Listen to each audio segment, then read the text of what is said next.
Hoş geldiniz değerli arkadaşlar. Matematiğin en temel konularından bir tanesi olan doğal sayılar konusuyla birlikteyiz. Haydi başlayalım. 4, 5 ve 6 basamaklı doğal sayılar konusu şu şekilde özetlenebilir arkadaşlar. Bir sayının basamak sayısı kullanılan rakamın sayısına eşittir. Burada 2 basamaklı sayı vardır. Burada 3 basamaklı sayı vardır. Burada 4 basamaklı 1342. Burada 5 basamaklı sayı vardır. Burada ise 6 basamaklı sayı vardır. 102.685 gibi. Peki basamak sayısı neymiş? Rakamın sayısına eşittir. Kullanılan rakamın sayısına eşittir. Diğer özelliğimiz 4, 5, 6 basamaklı doğal sayıları okurken sağdan sola doğru üçerli grup yaparız. Arkadaşlar binler bölüğü ve birler bölüğü konumuz var.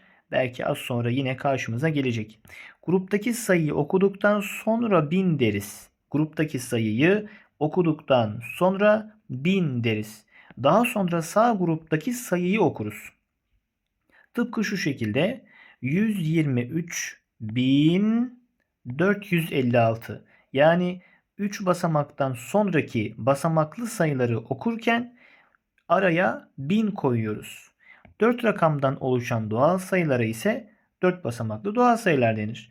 4 basamaklı doğal sayıların en küçüğü 1000, en büyüğü ise 9999'dur.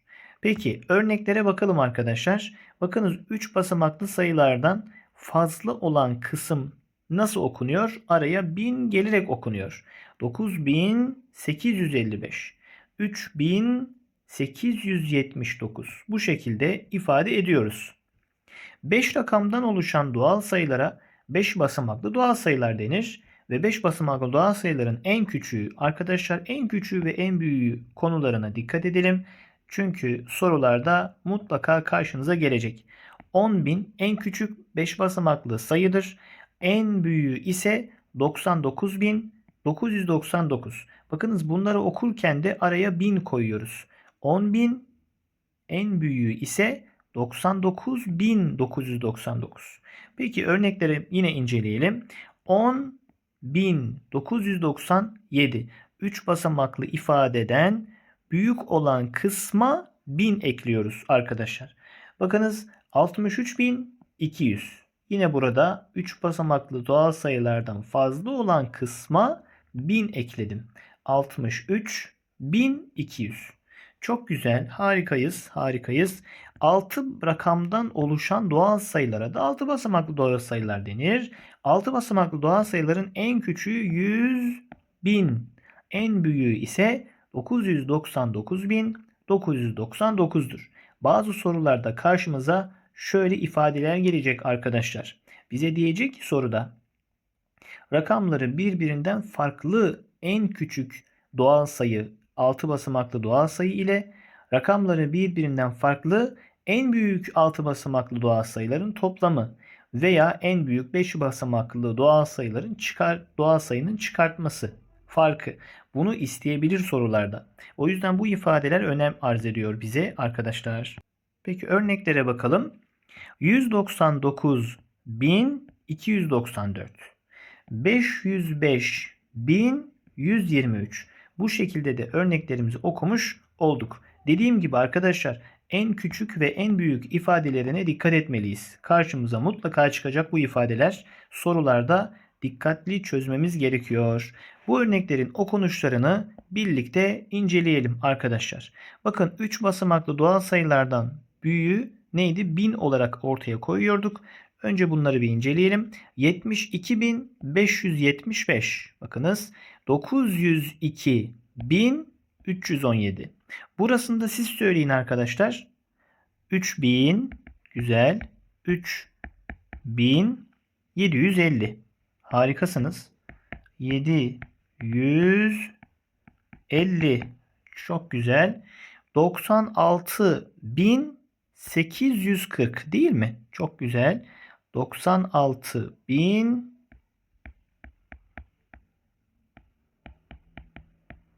araya yine 1000 koyduk. 840. Bu örneğimizi söyleyin arkadaşlar. Evet, 96.000 96.840. Harikasınız. 840. Çok güzel. Bu örneğimizi ifade edelim. 42.000 42.575 575. Harikasınız. Bu ifadeyi alalım sizden arkadaşlar. Evet. 8.004.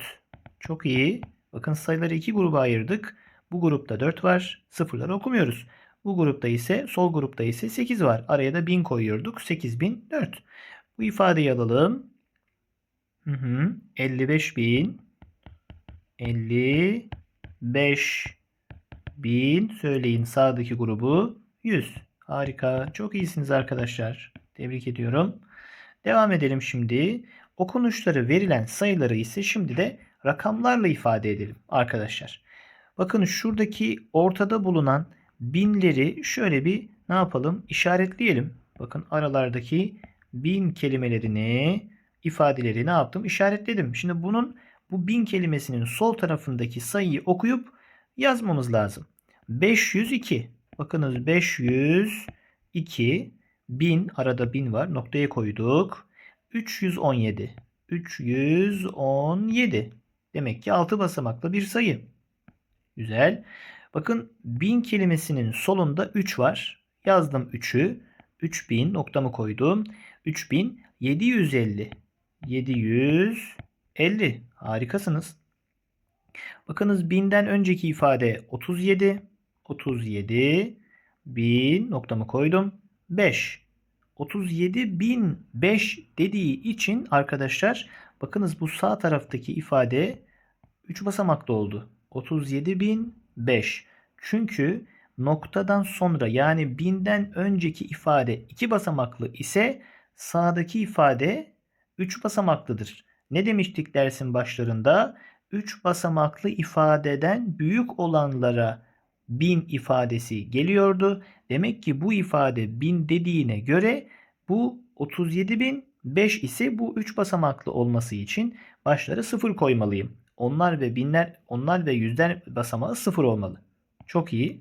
42'yi yazalım. 42 nokta sağ bölüm sağ grup 3 basamaklı olacak. 575. 575. Çok güzel. Evet.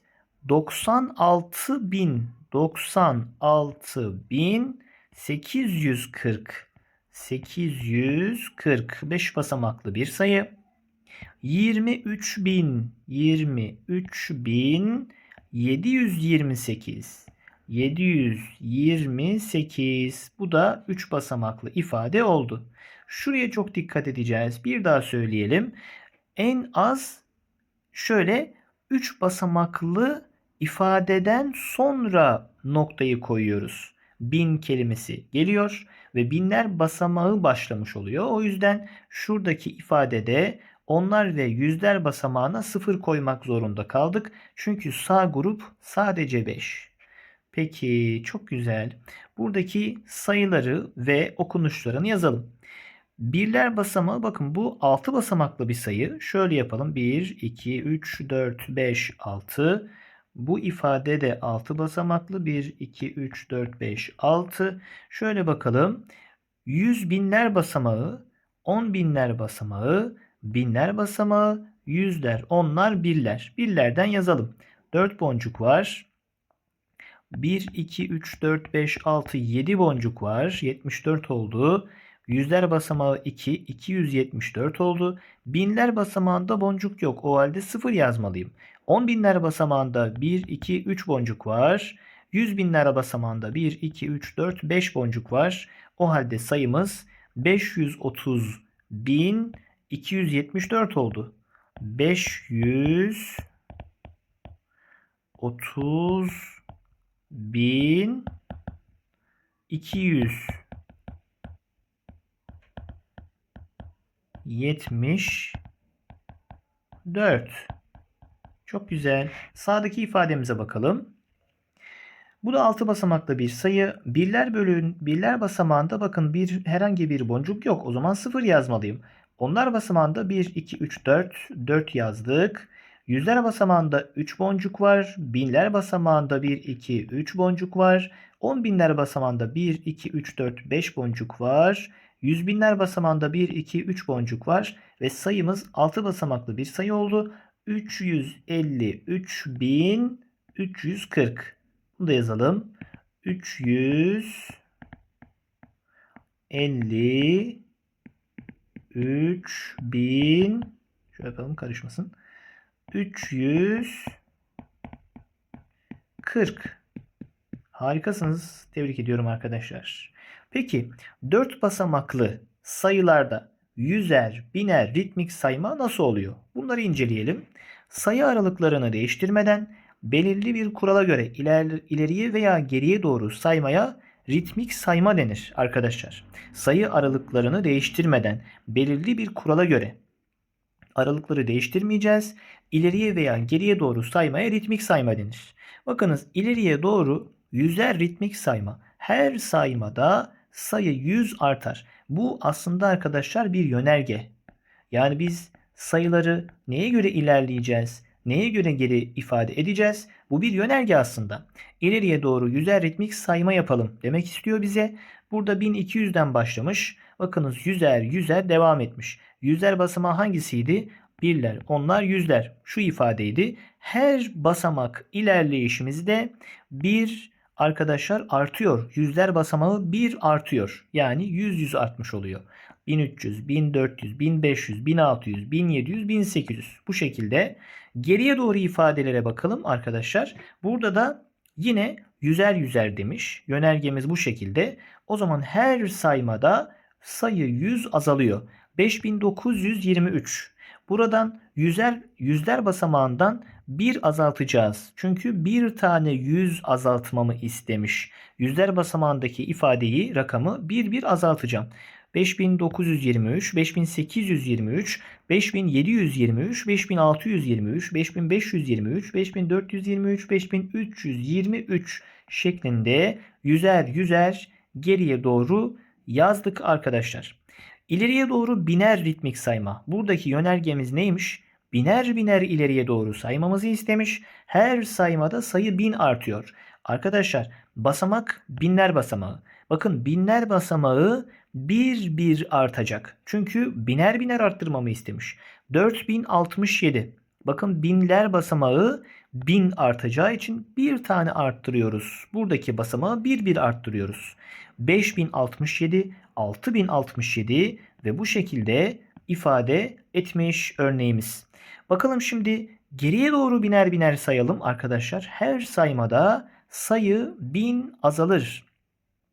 9750'den 1000 eksiği 8750'dir. Bakın binler basamağı yine söyleyeyim. Binler basamağı en baştaki sayı 8'e azalmış, 7'ye azalmış, 6'ya azalmış ve 5750, 4750, 3750. Bu şekilde de geriye doğru biner ritmik saymayı ifade etmiş olduk arkadaşlar. Harikasınız.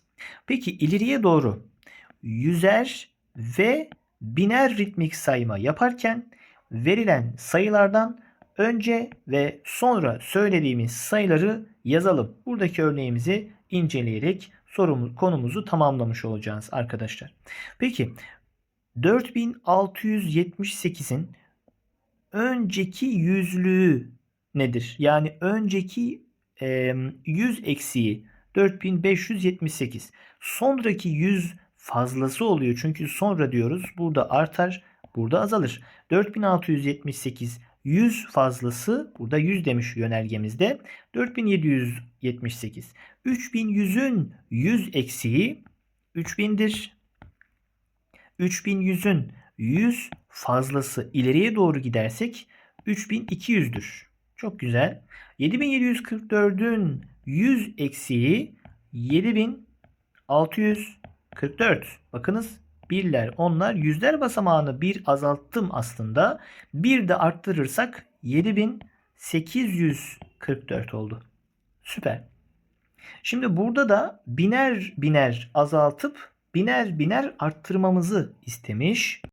Hemen bakalım arkadaşlar. Bakın önce buradaki örneğimizi bir inceleyelim. İnceleyelim. Bakın 6095. 1000 eksiği 5095. 1000 fazlası 7095. Peki 8002'nin 1000 eksiği nedir? Binler basamağını 1 azaltacağım. 7002'dir. Süper.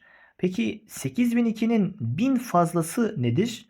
9002'dir. Çok iyi. 5240'ın 1000 eksiği 4240'tır. 1000 fazlası ise 6240'tır. Ve arkadaşlar bu şekilde dersimizi sonlandıralım. Abone olmayı ve dersimizi beğenmeyi unutmayalım. Bir sonraki dersimizde görüşmek üzere. Hoşça kalın, kendinize iyi bakın.